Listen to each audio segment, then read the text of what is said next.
ব্যক্তির উন্নয়ন, জাতির উন্নয়ন, গোষ্ঠীর উন্নয়ন, সকল শ্রেণীর মানুষের উন্নয়ন হবে একটা সংঘবদ্ধতার মধ্য দিয়ে। যদি একটা সংগঠন চায় একটা সমাজকে উন্নত করব, একটা সমাজকে সন্ত্রাস মুক্ত করব, চাঁদাবাদ মুক্ত করব, মাদক মুক্ত করব, একটা সংগঠন যদি চায় করা সম্ভব।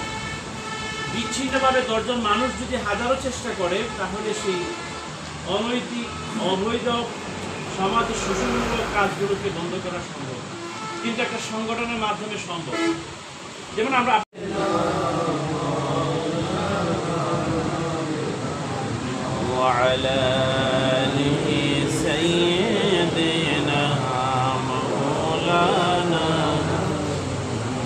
रहे मेरे मस्कन हवाली काबा बने मेरे मादफन दियार मदीना अल्लाहुम्मा सल्ली।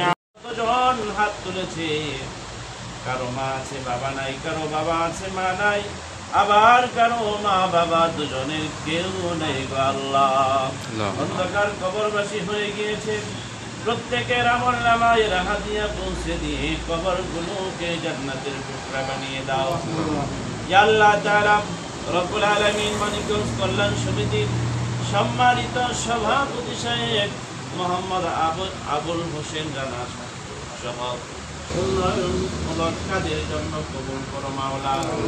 ইয়া আল্লাহ তাআলা রব্বুল আলামিন ব্যক্তির জন্য, সমাজের জন্য, রাষ্ট্রের জন্য ইয়া আল্লাহ কাজ করার তৌফিক দান করো মাওলা।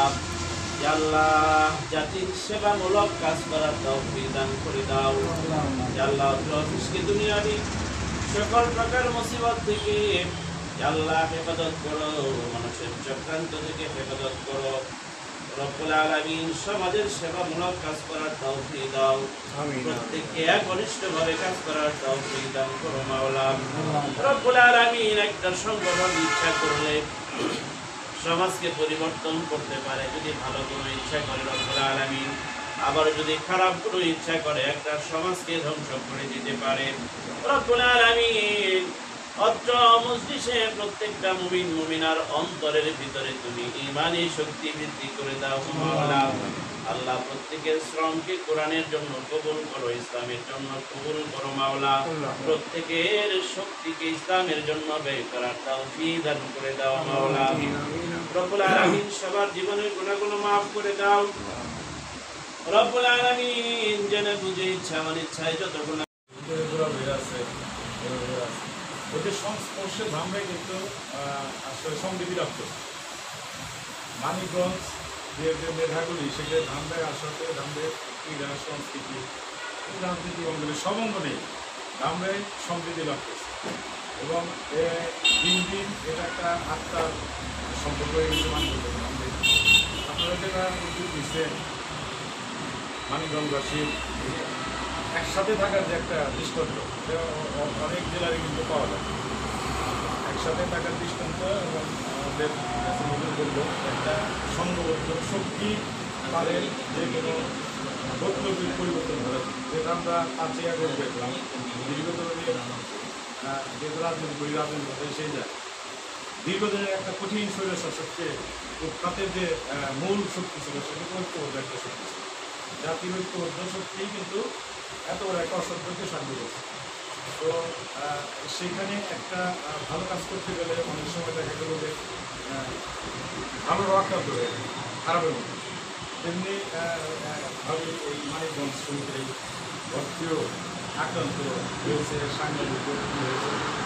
দ্রুত সময়ের মধ্যে আপনাদের যে ঐক্য একটা শক্তি আছে বোঝা যায়, আপনারা কিন্তু ঘুরে দাঁড়াচ্ছেন। তো সময় দিব না, আমি দীর্ঘভাবে চিটাং থেকে সকালে আসছি, আবার এখন রাত্রে চিটাং দেবো ব্যবসায়িক কাজে। আপনাদেরও সময় মূল্য আছে। আমি এটা কথা বলতে পারি, আমরা আপনাদের যে কোনো সামাজিক কাজে, আপনাদের যে কোনো ভালো কাজে আমরা আপনাদের কাছে যখনই রাখবেন পাবেন। এবং মানিকগঞ্জ সমিতি ভালো ভালো উদ্যোগ গ্রহণ করুন, যে ভালো ভালো সমস্ত উদ্যোগের আমরা থাকতে পারি নিজেদেরকে সদস্য এবং উন্নয়ন ডেভেলপমেন্ট কোনো কাজের মধ্যে যদি ব্যক্তিগতভাবে বা সরকারি প্রকার থেকে যে কোনো সহযোগিতা দরকার, আমরা আছি, আমাদের নেতা তমিল ভাই আছে, আপনারা চিত্র করবেন, ইনশাল্লাহ আমরা আপনাদের পাশে থাকব। মানিকগঞ্জ সমিতিটা একটা এরকম টিমের ঘরের মধ্যে সীমাবদ্ধ থাকে সেটা বলতে চাই না। আমরা চাই মানিকগঞ্জের যারা বিক্ষিপ্ত কিছু কিছু ব্যক্তি আমাদের ধামের অনেক প্রতিষ্ঠানের সাথে সংশ্লিষ্ট ব্যক্তি, সেই প্রতিষ্ঠানগুলোকে কিন্তু সমৃদ্ধি লাভ করে। সুতরাং মানিকগঞ্জ সমিতি যদি একটা ব্যাপক আকার সংগঠিত ধারণ করতে পারে, আমাদের ধামের মানিকগঞ্জের যারা মসজিদ আছে সেই মসজিদগুলো অনেক গোছানো, মানিকগঞ্জের যারা দেখছি আমি স্কুলের দায়িত্ব আছে সেই স্কুলগুলো গোছানো। সুতরাং আমি বলতম আমাদেরকে নিয়ে আপনারা এই সমস্ত দায়িত্ব ধরে নেবেন। সবাইকে ধন্যবাদ জানাচ্ছি।